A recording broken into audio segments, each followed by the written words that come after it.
இன்ஸ்டாகிராம்ல எனக்கு நிறைய பேர் டிஎம் பண்ணுவாங்க. அதில ஒரு பெர்சன் நான் வந்து ஒரு 5, 6 வருஷமா பிசினஸ் பண்ணிட்டு இருக்கேன். நான் டிஜிட்டல் மார்க்கெட்டிங்லாம் என் பிசினஸ்க்கு பண்ணிக்கிட்டு தான் இருக்கேன்.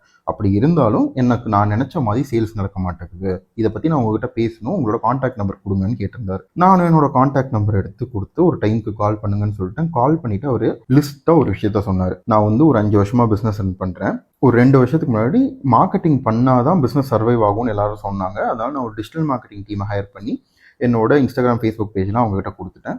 அவங்க அதை மெயின்டைன் பண்ண ஆரம்பிச்சாங்க. கண்டென்ட் போஸ்ட் பண்ணாங்க. ஆட் ரன் பண்ணாங்க. நிறைய என்கொயரி வந்தது. அந்த என்கொயரியை தூக்கி நான் சேல்ஸ் டீம்கிட்ட கொடுத்தேன். அந்த சேல்ஸ் டீம்கிட்ட கொடுத்த என்கொயரிஸ் எதுவும் பெருசாக கன்வெர்ட் ஆகலை. ஏன் கன்வெர்ட் ஆகலைன்னு ஏஜென்சிகிட்ட கேட்டப்போ ஒரு வாட்ஸ்அப் ஏபிஐ வாங்கிக்கோங்கிற மாதிரி சொன்னாங்க. அந்த வாட்ஸ்அப் ஏபிஐ வாங்கினதுக்கு அப்புறமேட்டு கன்வர்ஷன்ஸ் பெட்டராக இருக்கும்னு எதிர்பார்த்தேன். பட் அப்படி இல்லை. ஸோ அதுக்கப்புறமேட்டு திரும்பவும் போய் ஏஜென்சிட்ட ஏபிஐ வாங்கினதுக்கு அப்புறமேட்டுமே பெருசாக க்ரோத் இல்லையேன்னு கேட்டப்போ ஏபிஐ செட் ஆகலை அப்படின்னா ஒரு சிஆர்எம் வாங்கி வச்சுக்கோங்க.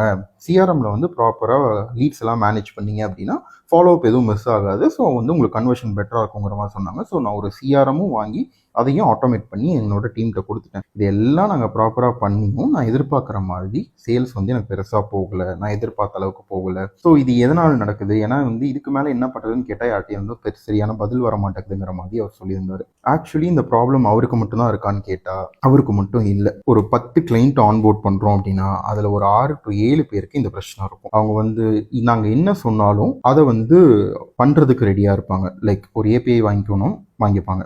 ஒரு வெப்சைட்டை ரீபில்ட் பண்ணணும்னா பண்ணிப்பாங்க. மார்க்கெட்டிங் பட்ஜெட் இன்க்ரீஸ் பண்ண சொன்னால் பண்ணுவாங்க. இது எல்லாமே அவங்க பண்ணதுக்கு அப்புறமேட்டும் அவங்களுக்கு ரிசல்ட்ஸ் இருக்காது. ரீசன் என்ன அப்படின்னா இந்த டூல்ஸ் எல்லாம் உங்களோட வேலையை சுலபமாகும். உங்கள் மார்க்கெட்டிங் டீமோட வேலையை சுலபமாகும். ஒரு ஏபிஐ இருந்துச்சுன்னா 100 பேருக்கு மெசேஜ் அனுப்புறத டக்குன்னு முடிக்க முடியும். அவ்வளோதான். அதே மாதிரி ஒரு சிஆர்எம் வச்சிருக்கீங்க அப்படின்னா ஒரு எக்ஸல் ஷீட்டில் கஷ்டப்பட்டு மெயின்டைன் பண்ணுற லீட்ஸை சிஆர்எம்ல கொஞ்சம் ஈஸியாக மெயின்டைன் பண்ணலாம். அவ்வளோதானே தவிர்த்து சிஆர்எம்மோ ஏபிஐயோ சேல்ஸ் கன்வர்ஷன் கொடுக்காது.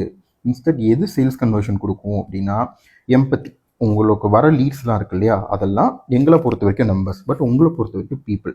அந்த பீப்புள் என்ன ரெக்குயர்மெண்ட்டோட வராங்க, ஏன் அந்த என்கொயரியை ஜென்ரேட் பண்ணியிருக்காங்க, அவங்களுக்கு என்ன பட்ஜெட்டு, அதுக்கு நம்ம செட் ஆகுமா, நம்ம சர்வீஸ் செட் ஆகுமா, ப்ராடக்ட் செட் ஆகுமா, இதை கன்சிடர் பண்ணி அவங்க கூட ஒரு கன்சல்டேஷன் பேசிஸில் நீங்கள் கால்ஸ் பேசினா மட்டும்தான் சேல்ஸ்ன்னு ஒன்று ஷிஃப்ட் ஆகும். இல்லை அந்த அவங்களோட என்கொயரியை கையில் எடுத்து வச்சுக்கிட்டு நீங்கள் இந்த டைமுக்கு இந்த விஷயத்தை வந்து என்கொயரி பண்ணியிருக்கீங்க, எத்தனை ப்ராடக்ட் வேணும், எப்போ அனுப்பணும்னு கேட்டிங்க அப்படின்னா இன்றைக்கி இருக்க பீப்புளுக்கு நிறைய ஆப்ஷன்ஸ் இருக்கிறதுனால ஒரு அன்அப்ரோச்சபிள் டீம் கிட்ட ஒரு பொருளை வாங்கவோ ஒரு சர்வீஸ் எடுத்துக்கவோ விரும்ப மாட்டாங்க. உங்களோட சேல்ஸ் டீமில் ஒரு 10 பேர் இருக்காங்கன்னா அந்த 10 பேரும் சேல்ஸ் பர்சனாக இல்லாமல் உங்கள் பிஸ்னஸ்க்கான கன்சல்டன்ட் மாதிரி பேச ஆரம்பித்தாங்கன்னா தான் உங்களுக்கு கன்வர்ஷன் நடக்கும்.